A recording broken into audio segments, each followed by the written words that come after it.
রমাদান মাসের মধ্যে একটা রাত আছে, যে রাতের নাম হচ্ছে লাইলাতুল কদর। আমি আশা করি আপনারা সবাই এই সূরাটা জানেন। বা'দা আউযু বিল্লাহি মিনাশ শাইতানির রাজীম, ইন্না আনজালনাহু ফি লাইলাতুল কদর।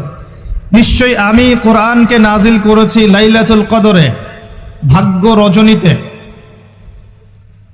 ওয়া মা আদরাকা মা লাইলাতুল কদর, হে নবী মুহাম্মদ সাল্লাল্লাহু আলাইহি ওয়াসাল্লাম, আপনি কি জানেন লাইলাতুল কদর কি জিনিস?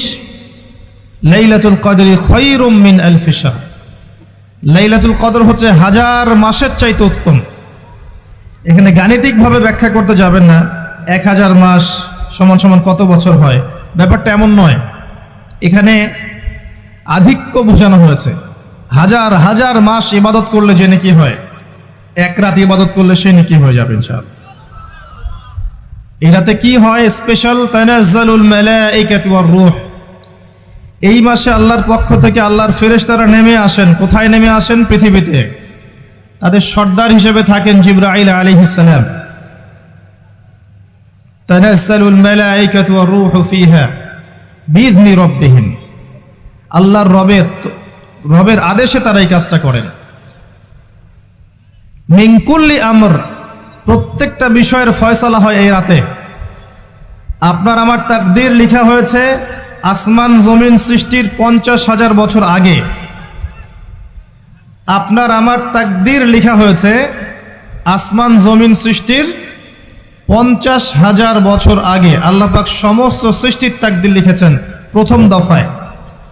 দ্বিতীয় দফায় তাকদীর লেখা হয়েছে যখন আমার আপনার রূহ আমাদের মায়ের গর্ভে ছিল 4 মাস 10 দিন বয়স।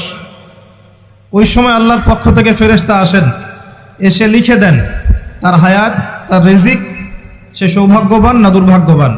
এরপর রূহটাকে ফুঁকে দেন, বাচ্চা নড়াচড়া শুরু করে।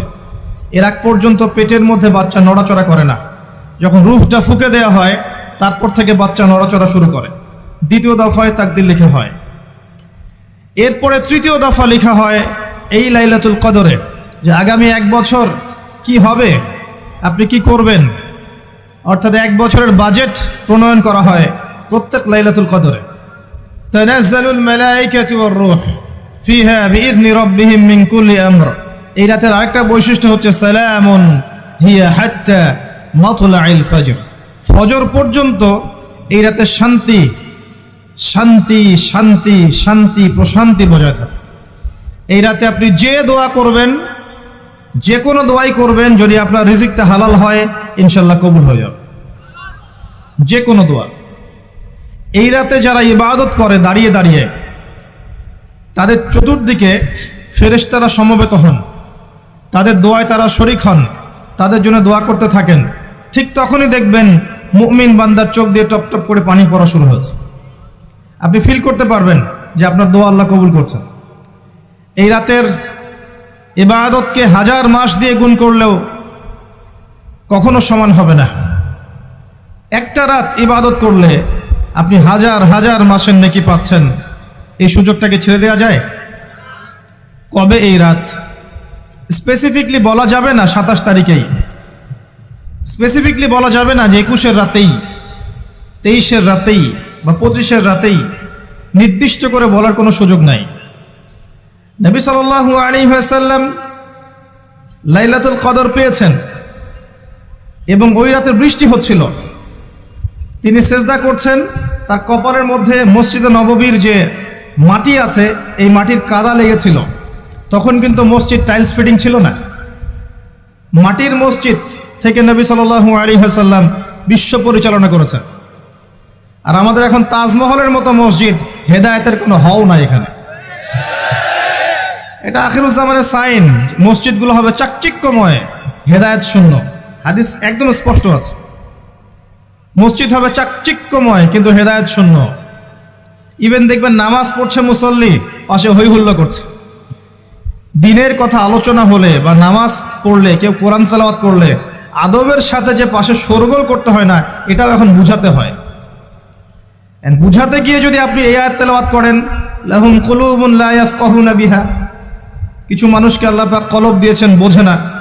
ওয়ালাহুম আযানুন লা ইয়াসমাউনা বিহা, কিছু মানুষকে আল্লাহ পাক কান দিয়েছেন, শোনে না। ওয়ালাহুম আ'ইউনুন লা ইউবসিরুনা বিহা, কিছু মানুষকে আল্লাহ পাক চোখ দিয়েছেন দেখে না। উলাইকা কাল আনআম, এরা আনআমের মতো। বাল হুম আদাল, বরং তার চাইতেও নিকৃষ্ট। তখন কিছু মানুষের ইগোতে লেগে যায়। আচরণ কিন্তু এমনই। কোরআন যেখানে তেলাওয়াত করা হচ্ছে, নবীর হাদিসের কথা বলা হচ্ছে, সেখানে উঁচু স্বরে কথা বলা জায়েজ নেই। নামাজ পড়ছে একজন ব্যক্তি, সে আল্লাহর সাথে সরাসরি কথা বলছে, তার পাশে কথা বলা জায়েজ নেই। এমনকি নামাজরত ব্যক্তির পাশে কোরআন তেলাওয়াত করাও জায়েজ নেই। আমি কথা কি বুঝতে পারছেন? একজন ব্যক্তি নামাজে দাঁড়িয়েছে, আল্লাহর সাথে কথা বলছে, পাশে আপনি কোরআন তেলাওয়াত করতে পারবেন না জোরে জোরে। মনে মনে করতে হবে, করতে চাইলে মনে মনে করতে হবে। অনেক সময় মসজিদের ভিতরে দেখবেন নামাজ পড়া হচ্ছে, শোরগোল করছে। নবী সাল্লাল্লাহু আলাইহি ওয়াসাল্লাম বলেছিলেন, আখিরুজ জামানে, তিরমিজিতে আছে হাদিসটা, আখিরুজ জামানে ইসলামের নামটুকু থাকবে, ইসলামের প্রকৃত বিষয়গুলো থাকবে না। কোরআনের মাসহাফ থাকবে, যে মাসহাফ, কোরআনের মাসহাফটা থাকবে, এর শিক্ষাগুলো থাকবে না। মসজিদগুলো হবে চাকচিক্যময়, কিন্তু মসজিদ হবে হেদায়েত শূন্য। আর চতুর্থ লাইনটা আরো ভয়ঙ্কর। 4 নম্বর লাইনে গিয়ে নবীজি বলেছেন সাল্লাল্লাহু আলাইহি ওয়াসাল্লাম, আসমানের নিচে জমিনের উপরে আল্লাহর সবচেয়ে নিকৃষ্ট সৃষ্টি হবেন এক শ্রেণীর আলেম, যাদের থেকে ফিতনা ছড়াবে এবং তাদের দিকেই ফিতনা ফিরে আসবে। তিরমিজির মধ্যে হাদিসটা আছে, যে কোনো আলেমকে জিজ্ঞাসা করে এটা কোন শ্রেণীর আলেম, এটা বোঝার জন্য আপনার পিএইচডি করার দরকার নাই।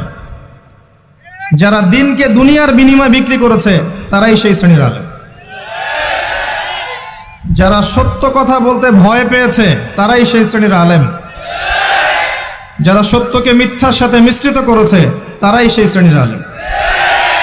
এবং যারা ইসলামের নামে উম্মাকে শতদা বিভক্ত করে দিয়েছে, এরাই সেই শ্রেণীর আলেম। নবী করিম সাল্লাল্লাহু আলাইহি ওয়াসাল্লাম বলেছেন, লাইলাতুল কদর আমি পেয়েছি, কপালে কাদামাটি ছিল, বৃষ্টি হচ্ছিল, তার মানে ওই রাতে বৃষ্টি হতে পারে, ওই রাতে বৃষ্টি হতে পারে। লাইলাতুল কদরের আলামত, রাতের বেলা বৃষ্টি হতে পারে। বৃষ্টি হয়েছে, তিনি নামাজ পড়েছেন, কপালের মধ্যে কাদা লেগেছিল, তিনি বের হয়েছেন, সাহাবীদেরকে বলবেন কোন রাতটা লাইলাতুল কদর, আজকের রাতটা লাইলাতুল কদর, এটা বলতে বের হয়েছেন। বের হয়ে দেখছেন দুজন মুসলিম আপোষে ঝগড়া করছে। লিসেন টু মি, দুজন মুসলিম আপোষে ঝগড়া করছে। আমরা বলি না যে মুসলিমদের মাঝে ইখতিলাফগুলো রহমত, আমরা বলি না? দুজন মুসলিম আপোষে ঝগড়া করছে। এই কাজটার কারণে আল্লাহ রাব্বুল আলামিন নবী সাল্লাল্লাহু আলাইহি ওয়াসাল্লামের হৃদয় থেকে এই কথাটাকে তুলে নিলেন। তিনি আর বললেন না এক্স্যাক্টলি কোন রাতে লাইলাতুল কদর ছিল, তিনি বলতেই বেরিয়েছিলেন যে কোন রাতে লাইলাতুল কদর ছিল।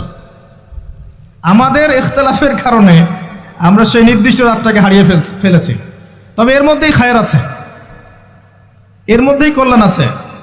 আরবিতে একটা প্রবাদ আছে, কুল্লু শার ইউজাদু ফিহিল খায়র, প্রত্যেকটা অকল্যাণের পিছনেই কোনো না কোনো কল্যাণ আছে। নির্দিষ্ট করে বলে দিলে আমরা বাকি রাতগুলো জাগতাম না। নবী সাল্লাল্লাহু আলাইহি ওয়াসাল্লাম এখন বললেন যে আমাকে ভুলিয়ে দেওয়া হয়েছে কোন রাত, তোমাদের ঝগড়ার কারণে। অতএব তোমরা শেষ দশকের বিজোড় রাতগুলোকে তালাশ করো। শেষ দশকের বিজোড় রাত বলতে 21-এর রাত, 23-এর রাত, 25, 27, 29, এই 5টা রাতের যে কোনো একটা লাইলাতুল কদর। এই রাতে ইবাদত করলে এত নেকি হচ্ছে, কারণটা কি? রাত আর দিন কি ডিফারেন্ট কিছু?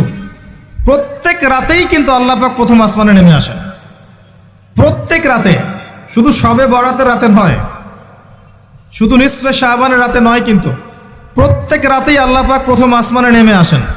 তিনি কিভাবে নেমে আসেন এটা ব্যাখ্যা করার দরকার নেই আমাদের। আল্লাহ পাক বলেছেন নেমে আসি, বাস আসি। কারণ সবকিছু আমরা যুক্তি, বিজ্ঞান, দর্শন দিয়ে প্রমাণ করতে পারবো না। পারবো? সায়েন্সকে জিজ্ঞাসা করেন যে স্বপ্নের ব্যাখ্যা কি, ঘুম কাকে বলে, আত্মা কাকে বলে, আত্মা কঠিন না তরল না বায়বীয়, পারবে সায়েন্স ব্যাখ্যা করতে? কবরের আযাব কি, জিন জাতি কি, জিন জাতি কাকে বলে, জিন জাতি কেমন দেখতে, মালায়েকা কেমন, তারা কিভাবে কাজ করে, তাদের ফাংশন কি, তারা কি ব্যাখ্যা করতে পারবে? আমাদের একটা চেতনা তৈরি হয়েছে, সায়েন্স যা বলবে তাই সত্য। এই চেতনা পুরোপুরি সত্য নয়। কোরআন এবং সুন্নাহ, আল্লাহ এবং তার রাসূল যা বলবেন সেটাই চূড়ান্ত সত্য। এর বাইরে সত্য মিথ্যার চূড়ান্ত কোনো মানদণ্ড নাই। হ্যাঁ, সায়েন্সের ভিত্তি আমরাই দিয়েছি, এটা অমুসলিমরা দেয়নি, এর ভিত্তি মুসলিমরা দিয়েছে। পরবর্তীতে এরা এর উপর ঘষা মাজা করেছে। এখন সায়েন্টিফিক এবং টেকনোলজিক্যাল রেভলিউশন আসছে পশ্চিমা সভ্যতা থেকে। এই সভ্যতার ধারক বাহক ছিলাম আমরা। সভ্যতা এদের দ্বারা শুরু হয়নি, সভ্যতা নবীদের দ্বারা শুরু হয়েছে। তো সবকিছু সায়েন্স দিয়ে ব্যাখ্যা করা যাবে এমন নয়, কারণ সায়েন্সের সীমাবদ্ধতা আছে, আল্লাহর জ্ঞানের কোনো সীমাবদ্ধতা নাই। তো আল্লাহ নেমে আসেন, ব্যাস নেমে আসেন। নেমে এসে আল্লাহ পাক কি বলেন? আল্লাহ পাক তিনটা কথা বলেন। রাতের শেষ অংশ, রাতকে ভাগ করেন। যদি 6টার সময় রাত শুরু হয়, রাত কিন্তু রাত 12টায় শুরু হয় না, সূর্য ডুবে গেলেই রাত শুরু হয়, এটাই ইসলাম। এখন 6টা থেকে আপনি এই 5টা পর্যন্ত সময়টাকে 3 ভাগে ভাগ করেন। শেষের অংশ ধরে নেন যে 1টা থেকে 5টা, কথার কথা আমি এস্টিমেট করলাম। এই সময়টুকুতে আল্লাহ রাব্বুল আলামিন কাছে নেমে আসেন প্রথম আসমানে, অর্থাৎ তার রহমত নিকটবর্তী হয় এবং তিনি আহ্বান করতে থাকেন 3টা জিনিস। 1, কে আছো? আমার কাছে কিছু চাইবে, যা চাইবে আমি তাই দিব। 2, কে আছো? আমার কাছে ক্ষমা চাইবে, আমি তোমাকে মাফ করে দেব। 3, কে আছো? কে আছো আমাকে ডাকবে, আমি তোমার ডাকে সাড়া দেব। মানে এই সময় আপনি যা চাইবেন ইনশাআল্লাহ, আপনার আকীদায় যদি শিরক না থাকে, আমলে যদি বেদাত না থাকে এবং আপনার রিজিক যদি হালাল হয়, ইনশাআল্লাহ তাআলা আপনার দোয়া কবুল করা হবে। আল্লাহ পাক প্রত্যেক রাতেই নেমে আসেন। তাহলে লাইলাতুল কদরকে এত স্পেসিফিকলি ইম্পর্টেন্স দেওয়ার কারণ কি? একটাই কারণ, মনে রাখবেন, লাইলাতুল কদরকে মর্যাদামণ্ডিত করার এবং রমাদান মাসকে শ্রেষ্ঠ মাস মর্যাদামণ্ডিত করার একটা কারণ, only one reason behind it, সেটা হচ্ছে এই মাসে এবং এই রাতে আল কোরআন নাজিল হয়েছে। কথা কি বুঝতে পারছেন? কোরআন নাজিলের কারণেই এই মাসটা মহামান্বিত, কোরআন নাজিলের কারণেই এই রাতটা সম্মানিত। ইন্না আনজালনাহু ফি লাইলাতুল কদর। আসুন সামনে যাই। নবী করিম সাল্লাল্লাহু আলাইহি ওয়াসাল্লাম যখন এই জাহেলি যুগে বাস করছেন, এই লাইলাতুল কদরে রমাদান মাসে আল্লাহ পাক কোরআন নাজিল করলেন। কি জন্য নাজিল করলেন? কারণ এই সমাজটাকে পরিবর্তন করার জন্যে, সমাজের জাহিলিয়াতগুলোকে দূর করার জন্যে নবী করিম সাল্লাল্লাহু আলাইহি ওয়াসাল্লাম প্রচণ্ড ফিকির করতেন। কি করা যায়, কি করলে মানুষগুলো শিরক ছেড়ে দিবে, কি করলে সুদ বন্ধ হবে, কি করলে মাদক থেকে মানুষ দূরে থাকবে, কি করলে নারীর সম্মান বৃদ্ধি পাবে। তিনি ভাবতেন কিভাবে গোত্রীয় হানাহানি বন্ধ করা যায়, তিনি এগুলো ভাবতে থাকতেন। হেরা গুহায় বসে তিনি এগুলো ভাবতেন কি করা যায়। যুবক বয়সে তিনি হিলফুল ফুজর তৈরি করেছেন এগুলো সমস্যা দূর করার জন্য, কিন্তু পরিপূর্ণরূপে সফল হয়েছেন বলতে পারি না আমরা, কারণ তখন ওহী আসেনি। এই ভাবতে ভাবতে ভাবতে ভাবতে একদিন এক রাতে তার কাছে আল্লাহর পক্ষ থেকে কোরআন নাজিল হলো। সূরা আলাকের প্রথম 5টা আয়াত, বিসমিল্লাহির রহমানির রহিম, ইকরা বিসমি রাব্বিকাল্লাযী খালাক। পড়ুন আপনার রবের নামে যিনি আপনাকে সৃষ্টি করেছেন। খালাকাল ইনসানা মিন আলাক, যিনি মানুষকে সৃষ্টি করেছেন জমাট বাঁধা রক্তপিণ্ড থেকে। আমরা সবাই জমাট বাঁধা রক্তপিণ্ড ছিলাম মায়ের পেটে। আজকে আমরা আল্লাহ দ্রোহী হয়েছি, কিন্তু আমরা পেটের মধ্যে এতটুকু জমাট বাঁধা রক্তপিণ্ড ছিলাম। সূরা ইয়াসিনের মধ্যে আল্লাহ পাক এই কথাটা বলেছেন, তোমাদেরকে তো নুতফা থেকে সৃষ্টি করেছি, ফাইদা হুয়া খসিমুম মুবিন, যখন সে বড় হয়েছে সুস্পষ্টভাবে আল্লাহর বিরুদ্ধাচরণ করছে। ঈদের যে শপিংটার কথা বলছি, এটা এই কারণে বলছি, লাস্টের দশকে আমরা ঈদের শপিংয়ে বেশি ব্যস্ত থাকি, এতে করে লাইলাতুল কদরটা আমরা হারিয়ে ফেলি। লাস্টের দশক আমরা হয় ইতেকাফ করব, না হলে বাসায় নামাজ পড়বো, পরিবারবর্গকে নিয়ে রাত জাগবো। পারা যাবে ইনশাআল্লাহ? তারাবির নামাজ তো পড়বোই ইনশাআল্লাহ জামাতে। এবং আপনি 20 পড়েন আর 8 পড়েন, আপনি নামাজের কোয়ালিটিটাকে ভালো করার চেষ্টা করেন, নামাজের কোয়ালিটিটাকে বেস্ট করেন, ধীরে ধীরে তেলাওয়াত করেন, ধীরে ধীরে রুকু সেজদা করেন, নামাজটাকে এনজয় করেন, সময় নিয়ে, টাইম নিয়ে, 2 ঘন্টা সময় লাগুক, 3 ঘন্টা সময় লাগুক, এনজয় করে নামাজ পড়েন। আল্লাহ পাক তৌফিক দান করুন। এরপর শেষ রাতে আবার ওঠেন, পরিবারবর্গকে নিয়ে নামাজে দাঁড়ান, একসাথে জামাত করে নামাজ পড়েন, পরিবারে নফল নামাজ পড়েন, বাসায় বরকত হবে ইনশাআল্লাহ।